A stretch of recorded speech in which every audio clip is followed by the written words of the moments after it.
তো সব হারালাম।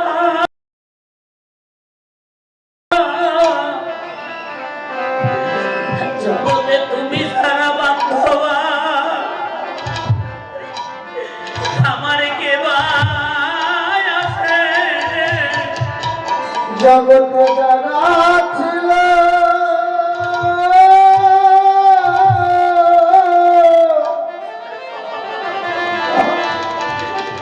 আমি সব হারিয়েছি।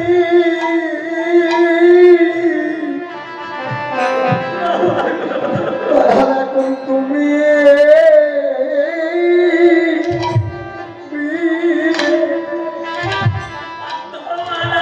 বান্ধব আমাকে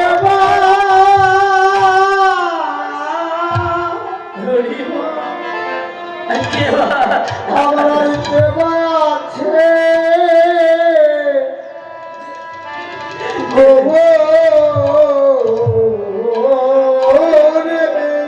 গবুর হে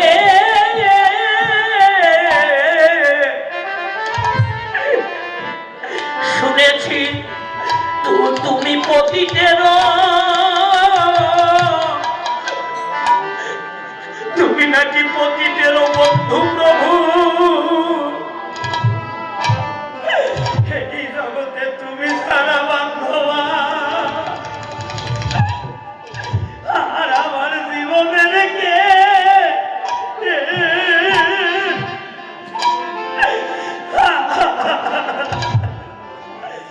আর কে ভাই আছে?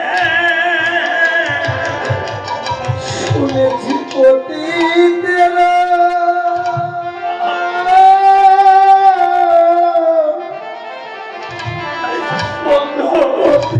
বন্ধু তুমি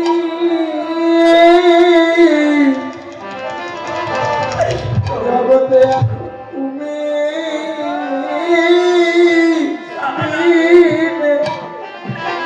তুমি বিনে আর আমার কে আমার বান্ধব আর কে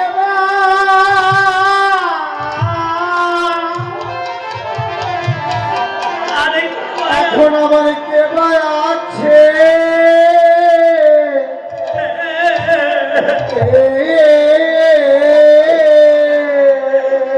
শুনেছি তুমি নাকি অমতির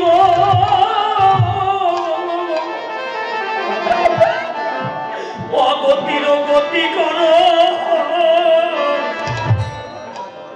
গৌরে এখন তুমি ছাড়া তুমি বিনে বান্ধবকে আর কে ভাই আছে?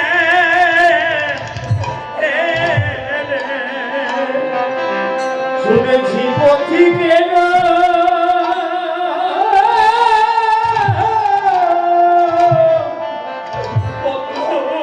বন্ধু তুমি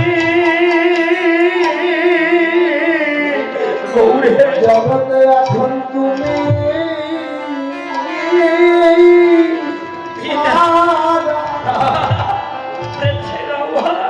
বান্ধব আমার কেবা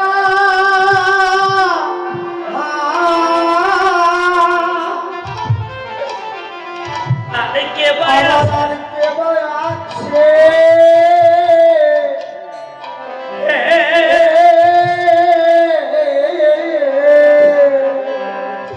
বাবা গো শুনে যান একটা কথা বলি, আজ ভালো করে শোনেন বাবা। এই জগতে ধন সম্পদ গাড়ি বাড়ি ব্যাংক ব্যালেন্স রূপ যৌবন মান প্রতিষ্ঠা কেউ কিছু নিয়ে আসি নাই, কেউ কিছু নিয়ে যেতে পারবো না বাবা।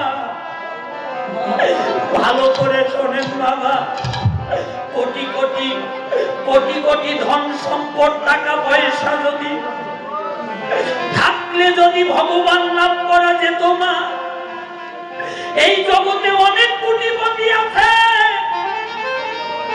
তারা আগে আমার ভগবান কিনে বসে থাকতো। যদি মান দিয়ে জ্ঞান দিয়ে ভগবান লাভ করা যেত বাবা, এই জগতে অনেক জ্ঞানী আছে যারা বিদেশ থেকে পিএইচডি করে আসে, অনেক মানি আছে, তারা আগে ভগবান লাভ করত। যদি রূপ দিয়ে, যদি যৌবন দিয়ে ভগবান লাভ করা যেত না। জগতে অনেক রূপবতী আছে, অনেক রূপবান আছে, তারা আগে ভগবান লাভ করতো। বাবা মহাজন বলল, এগুলো দিয়ে কেউ কোনোদিন কখনো আমার ভগবানকে লাভ করতে পারেনি, পারিবেও না। বল হরি বল। ভগবানকে যদি লাভ করতে চাও, একমাত্র প্রেম আর ভক্তির দ্বারা ভগবানকে লাভ করা যায় বাবা। সেই প্রেম ভক্তি, ওটা তো মহামূল্যবান সম্পর্ক মা। ওই প্রেম ভক্তি কোথায় আছে? মহাজন বলল, প্রেম ভক্তি বাজারে কিনতে পাওয়া যায় না। প্রেম ভক্তি আছে সাধু গুরু বৈষ্ণবের চরণ তলে। বাবা শুনে যান বাবা, এই প্রেম ভক্তি মহামূল্যবান সম্পদ। এই জন্য প্রতিটা শাস্ত্রে বারবার বললেন, যদি ভগবানকে লাভ করতে চাও, সাধু সঙ্গ, সাধু সঙ্গ সর্বশাস্ত্রে কয়।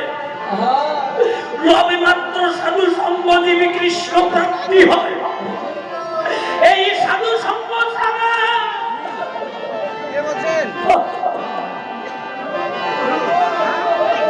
হরি বল হরি বল।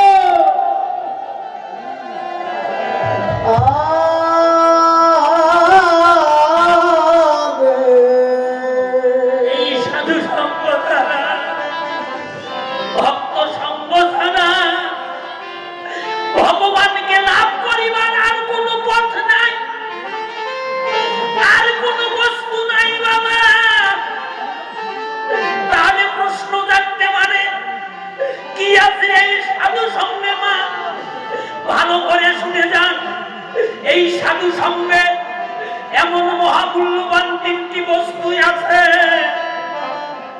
যে তিনটি বস্তুর যে কোনো একটি বস্তু যদি এমন করে ঘুরতে ঘুরতে, এমন করে সঙ্গ করিতে করিতে কোনদিন কোন জন্মে কোন ভাগ্যবান ভাগ্যবতীর জীবনে লাভ হয়, সেই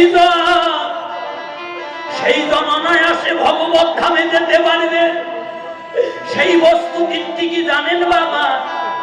ভক্তি শাস্ত্র টিকা দিলেন, ভক্ত পদ ধুলিয়া, ভক্ত পদ জল, ভক্তের ভুক্তায় অবশেষ। এই তিন বস্তু সাধনের মহাবল।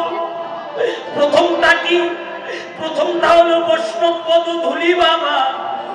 বলতে পারেন, ধুলি তো কোটে ঘাটে অনেক আছে, ধুলি তো বাড়ির সামনে অনেক আছে, ওখান থেকে মেখে নিলে হবে না। এই ধুলি সেই ধুলি নয় মা, এই ধুলি হলো বৈষ্ণবের পদধূলি। বৈষ্ণবের ধুলি যদি পড়ে গঙ্গার জলে, গঙ্গা পবিত্র হয়, তা ভাগবতে বলে। বৈষ্ণবের ধুলি যদি কোনদিন, বৈষ্ণবের ধুলি যদি কোনদিন লাগে কোনো পাপীর গায়ে, পুষ্পরথে চড়ে পাপী বৈকুণ্ঠেতে যায়। ও বাবা, কে বৈষ্ণব বাবা? মহাপ্রভু বললেন, যার মুখে দেখবে এক কৃষ্ণ নাম, সেই তো জানিবে জগতে বৈষ্ণব প্রধান। বলা তো যায় না এই আসরে কয়জন বৈষ্ণব আছে বাবা। তাই এসব মানবিমান ভুলে গিয়ে, দ্বিধাদ্বন্দ্ব ভুলে গিয়ে, হাতে হাতে কাঁধে কাঁধে রেখে এসো সবাই ভক্তের চরণ ধুলি অঙ্কে মাখি। সবাই ধুলি মাখো বাবা,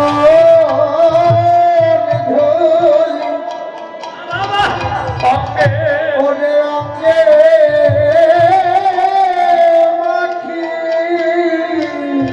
জীবনে এমন দিন, এমন দিন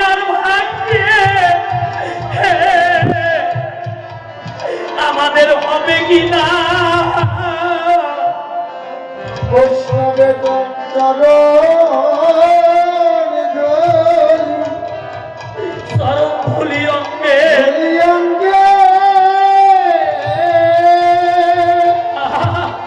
সবাই গোলাগুলি দাও ধুলি মাখো এমন দিনা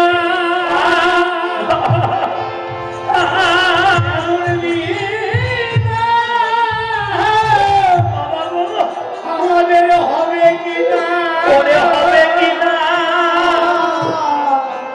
ভক্তের চরণে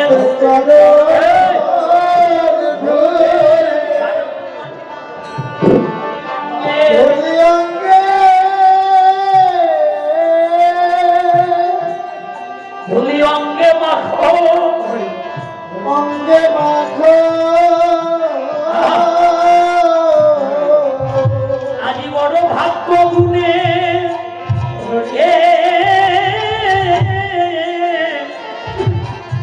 ও বাবা মিলেছে রে তোমরা মাখো মাখো ভক্তে চরণের ধুলি বড় ভাগো এ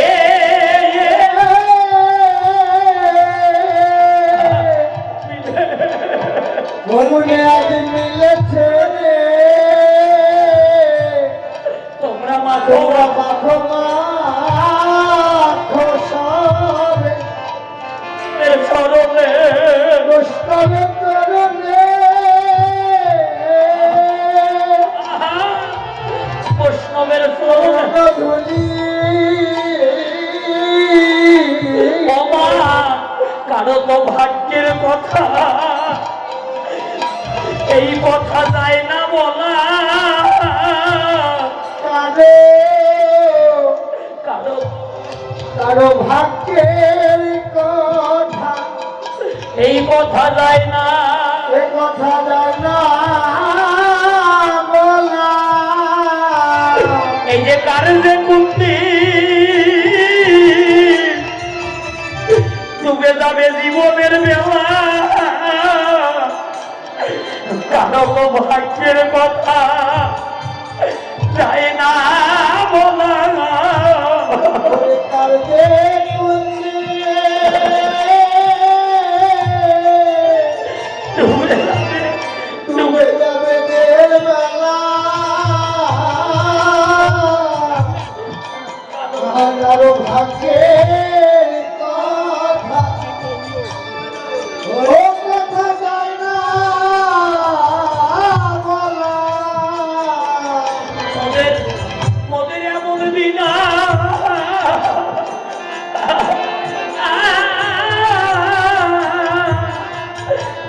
আর আসবে কিনা কারো তো ভাগ্যের কথা যায় না বলা বলি এমন দিনা কালো মা কৃষ্ণ বলে কালো বাবা মোদের ঘরে হবে কিনা কারো তো ভাগ্যের কথা ওরে যায় না বলা মোদের এমন দিনা হবে কিনা এই যে সাধু গুরুর সঙ্গ করা কথা যায় না বলা সাধু সঙ্গ করা ভাগ্যের কথা যায় না বলা হবে কিনা আর ভাগ্যে হবে আমার ভাগ্যে হবে কিনা ওরে বৈষ্ণবের পদধূলি তাহে মন স্নান কেলি ওরে বৈষ্ণবের পদধূলি পদধূলি আবার ওরে তাহে পায়ে মলো সনকে এই যে পরপমর বৈষ্ণবের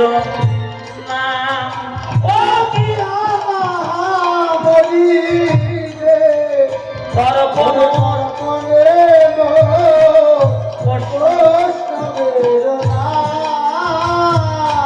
আগে বিচার করিয়া মনে এই যে ভক্তি রস আস্বাদনে আগে বিচার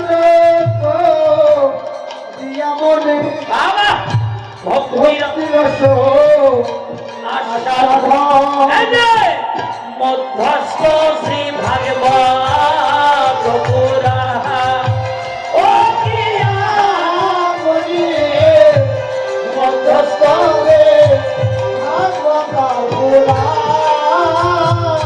আগে ধুলাই দাও রে বড়া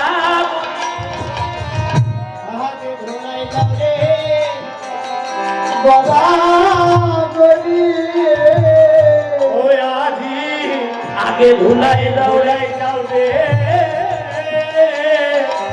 বড়া ও তবে তবে একদিন কৃষ্ণ ভক্তি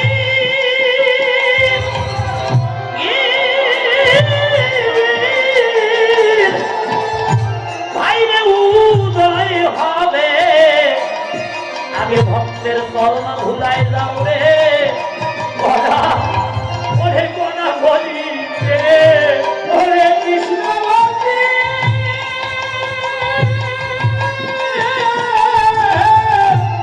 উদয় হবে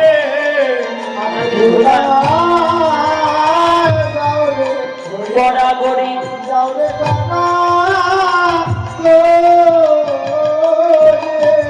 তবে একদিন কৃষ্ণ ভক্তির উদয় হবে তুমি অন্তিমে নিত্য পাবে কৃষ্ণ ভক্তির উদয় হবে কৃষ্ণ ভক্তির উদয় হবে তোমরা গনা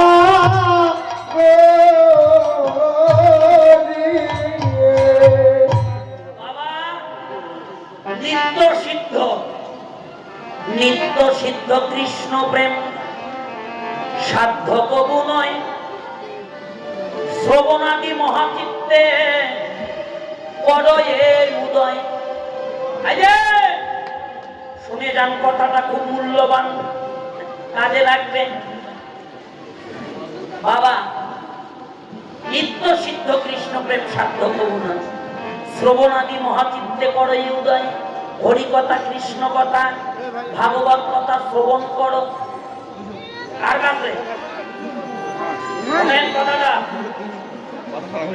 এখন বাংলাদেশের প্রতিটা আনাচে কোনাচে প্রতিটা গ্রামগঞ্জে হরিবাসর হচ্ছে সাধু সঙ্গ হচ্ছে ভক্ত সঙ্গ হচ্ছে কি বাবা এ তো আমাদের উন্নতি কোথায় ভক্তি পথে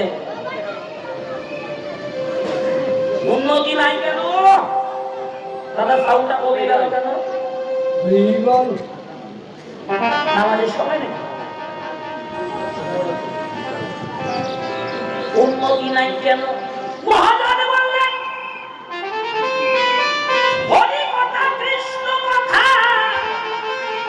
ভাগবত কথা শ্রবণ করো কার মুখে আমার মতো ভজনে অযোগ্য ব্যক্তির মুখে নয় হরি কথা কৃষ্ণ কথা ভাগবত কথা শ্রবণ করো বৈষ্ণবের ওঠাই কারণ বৈষ্ণব হলো পরশমণি পরশমণির স্পর্শ লাগলে যেমন লোহা সোনা হয়ে যায় অবৈষ্ণব যদি কোনোদিন ভাগ্য গুণে কোনোদিন বৈষ্ণবের পরশ পায় একদিন না একদিন এক জনমে না এক জনমে তার কৃষ্ণ প্রাপ্তি জীবনে হবে হবে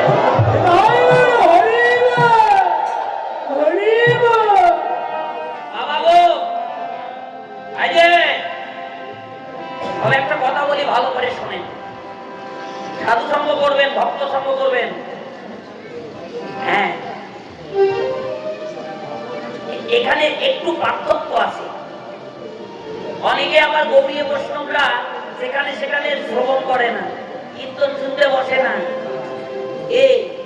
অনেকে পায়ে স্পর্শ করতে দেয় না ধুলি মারতে দেয় না কারণ আছে বাবা, যুগটা করি যুগ, মন্দ চিন্তাটাই বেশি মানুষের, ভালো চিন্তাটা করি না কেন পা ধরতে দিল না, ওই সাধু কেন বসে না?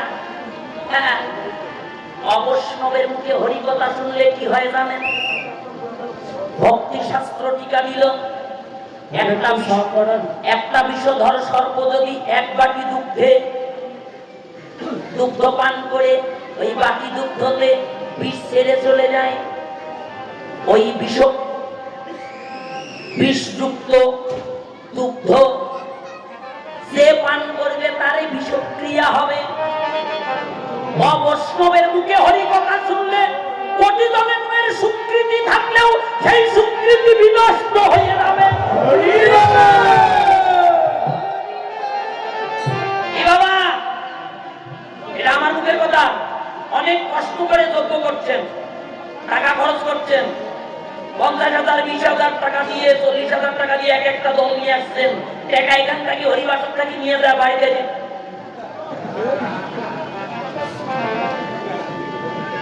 দাতা ভক্তা উভয়ের নরক, যদি ভগবানের শাস্ত্র সত্য হয়ে থাকে। কি বাবা ভুল বলছি? শুনে যান কথাটা। আজকে শ্রী একাদশী ব্রত, মহাপ্রভু যতগুলো ব্রত আছে সব ব্রত কাটলো, কিন্তু একটা ব্রত কাটতে পারে নাই। সেই ব্রতটার নাম হলো শ্রী একাদশী ব্রত। একাদশী তিথিতে যে পঞ্চশস্য গ্রহণ করে, প্রতিটা গ্রাসে গ্রাসে তারা পাপ ভক্ষণ করে, সকল অপরাধের ক্ষমায় আছে। একাদশী তিথিতে অন্ন ভোজনকারীর অপরাধের ক্ষমা নাই বাবা। আপনাদের পায়ে ধরে বলি, আপনাদের চরণে ধরি বাবা, বাড়িতে যারাই আছে, ছেলে মেয়ে যুবক বৃদ্ধা আবাল বনিতা সবাইকে নিয়ে একাদশী ব্রতটা পালন করেন বাবা। কারণ কি জানেন? কারণ পাপ পুরুষ সৃষ্টি করেছিলেন ভগবান, পাপ পুরুষ কাটলো ভগবান। জগতে তো কেউ আমাকে গ্রহণ করে না, তাহলে আমাকে কেন সৃষ্টি করলে? তাহলে আমার গতি কি হবে? আমার স্থান পৃথিবীতে কোথাও হলো না। ভগবান পাপ পুরুষের কান্না দেখে বলো, পাপ পুরুষ শোনো, তোমার স্থান হবে প্রতি একাদশী তিথিতে তুমি পঞ্চশস্যের মধ্যে প্রবেশ করো। ওই দিন যারা অন্ন ভোজন করবে, পঞ্চশস্য ভোজন করবে, তারা প্রতিটা গ্রাসে গ্রাসে পাপ ভক্ষণ করবে। এই বাবা, আপনাদের কাছে আমার অনুরোধ, আপনি মানুষ খাইলে কিন্তু খাইলেই মরে, না খাইলে কেউ মরে না। ধর্ম হোক বা না হোক, আপনার জীবনে অধর্ম হবে না। একাদশী তিথিতে পঞ্চশস্য ধান, গম, জব, ভুট্টা, সরিষা পরিত্যাগ করেন। দিনের মধ্যে 10 বার খান, সবজি রান্না করে, দুধ খান, ফল খান, জল খান, শরবত খান, সারাদিনে খান। বলতে পারেন সারাদিনে খাইলে ধর্ম হবে। আরে ধর্ম না হোক, আপনার তো অধর্ম হচ্ছে না। এ বাবা, ভক্তি এমন একটা জিনিস, এটা কেউ এক জন্মে লাভ করতে পারে না। পারছে বাবা? আজ পর্যন্ত কেউ পারে নাই। কুড়িয়ে পাওয়ার নাম কৃপা। ভগবান কৃপা করে রেখেছে, কৃপা অর্জন করে নিতে হবে। মহাজন বলল, মহতের কৃপা ব্যতীত কার্য সিদ্ধি নয়। এই জন্য জীবনে সাধু সঙ্গ করতে হবে, ভক্ত সঙ্গ করতে হবে, সাধুগুরু বৈষ্ণবের মুখে হরি কথা, কৃষ্ণ কথা, ভাগবত কথা শুনতে হবে। সাধুগুরু বৈষ্ণব কি বলে সেটা আবার শাস্ত্রের সাথে যুক্ত থাকতে হবে। এই যে বাবা, ও মায়া, ব্রতর মধ্যে রাখলেন একাদশী ব্রত, আর যজ্ঞের মধ্যে রাখলেন সকল যজ্ঞ কেটে দিল, অশ্বমের যজ্ঞ, গোমের যজ্ঞ, নরমের যজ্ঞ। একটা যজ্ঞ কাটতে পারলেন না, সেটা হলো হরিনাম যজ্ঞ। পাশে পাশে সবে মিলে দুয়ারে বসিয়া হরিনাম করো, সবে হাতে করো তাহার।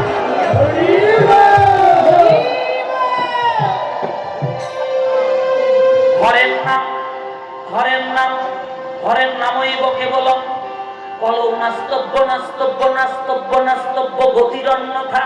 এই হরিনাম ছাড়া কলিজীবের পার হইবার আর কিছু নাই। আজ বাবা আপনাদের এইদিকে বলে কি না, আমাদের গাইবান্ধায় বলে কি জানে? আজকে কি বার বাবা? কি বার? আজকে শনিবার।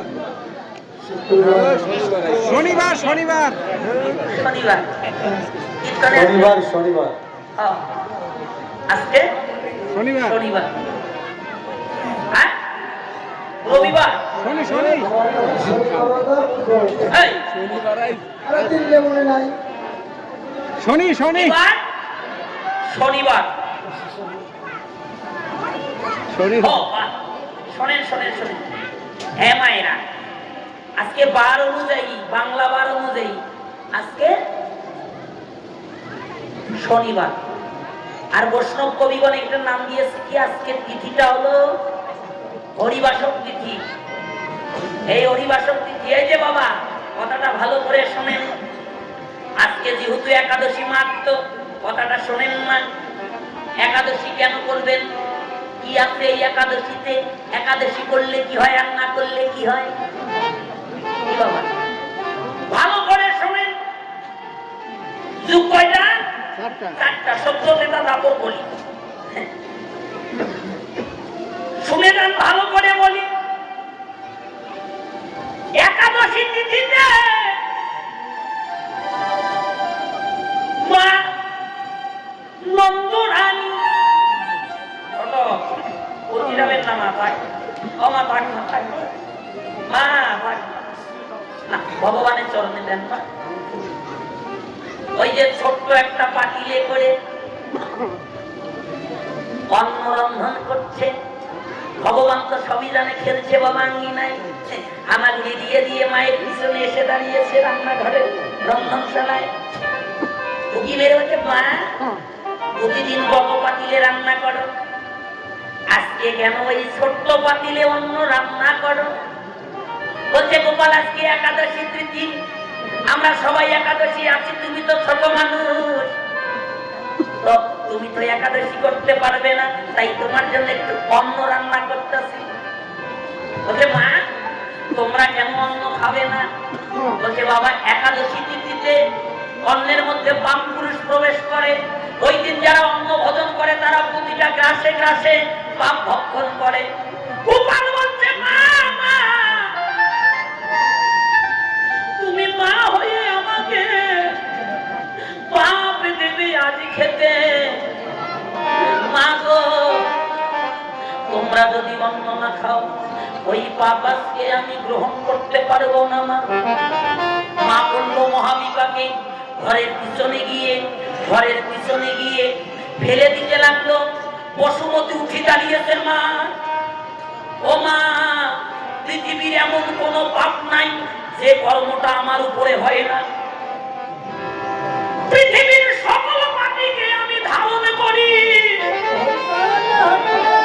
কিন্তু মা আজকে ওই একাদশী তিথিতে ওই অন্নের মধ্যে যে পাপ প্রবেশ করেছে, মা গো ওই পাপ ধারণ করার শক্তি আমার নাই,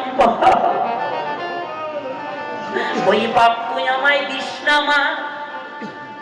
এই রে মা কাঁদতে লাগলো, কি করে এখন? ভাবলো যাই যমুনায় ফেলে দিয়ে আসি, গঙ্গায় গিয়ে। কাটতে কাটতে ওই অন্নের পাতিল নিয়ে যখন গঙ্গার তীরে গেল, হাঁটু জলে নেমে যখন গঙ্গায় ফেলতে ধরছে, গঙ্গা উঠে দাঁড়িয়েছে, মা পৃথিবীর সকল পাপী আমার জলে স্নান করে পবিত্র হয়, পাপ থেকে মুক্ত হয়। আজকে ওই একাদশী তিথিতে ওই অন্নের মধ্যে যত পাপ আছে ওই পাপ ধারণ করার ওই বাবা মাই দিস না মা। বাবা এই দেখেন, ফেলতে পারলো না গঙ্গায়, মা অন্যের পাতিল নিয়ে বসে কাঁদিছে বাবা যমুনার তীরে।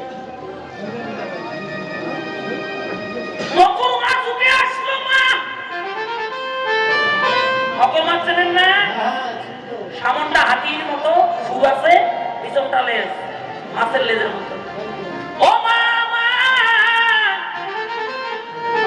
এই অন্ন যদি কেউ গ্রহণ না করে আমি গ্রহণে করবো মা, কিন্তু ওই অন্নে যত পাপ, ওই পাপ আমি ধারণ করতে পারবো না, আমার মৃত্যু হবে মা। আমার একটা শব্দ আছে, পাপ আমি গ্রহণ করবো, আমার এই দেহটা প্রাণ চলে গেলে নশ্বর হয়ে যাবে, দেহের কোনো মূল্য। মা গো মা, এই জন্মে তো আমি ভগবানের সেবায় লাগতে পারলাম না।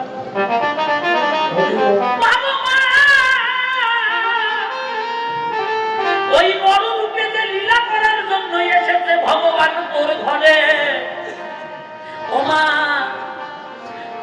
মৃত্যু হয়ে গেলে আমার দেহটা সমান দুই ভাগ করে তোরে কৃষ্ণের বাঁশিতে লাগিয়ে দিবি মা।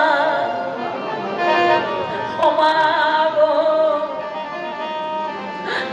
আমি এই পাপিত দেহ নিয়ে তোর গোপালের বাঁশিতে থাকবো।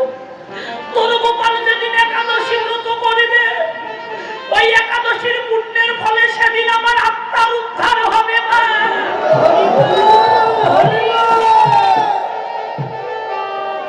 কত বড় কথা বাবা। তাই আপনাদের সবার চরণে, ও দাদা দাদা দাদা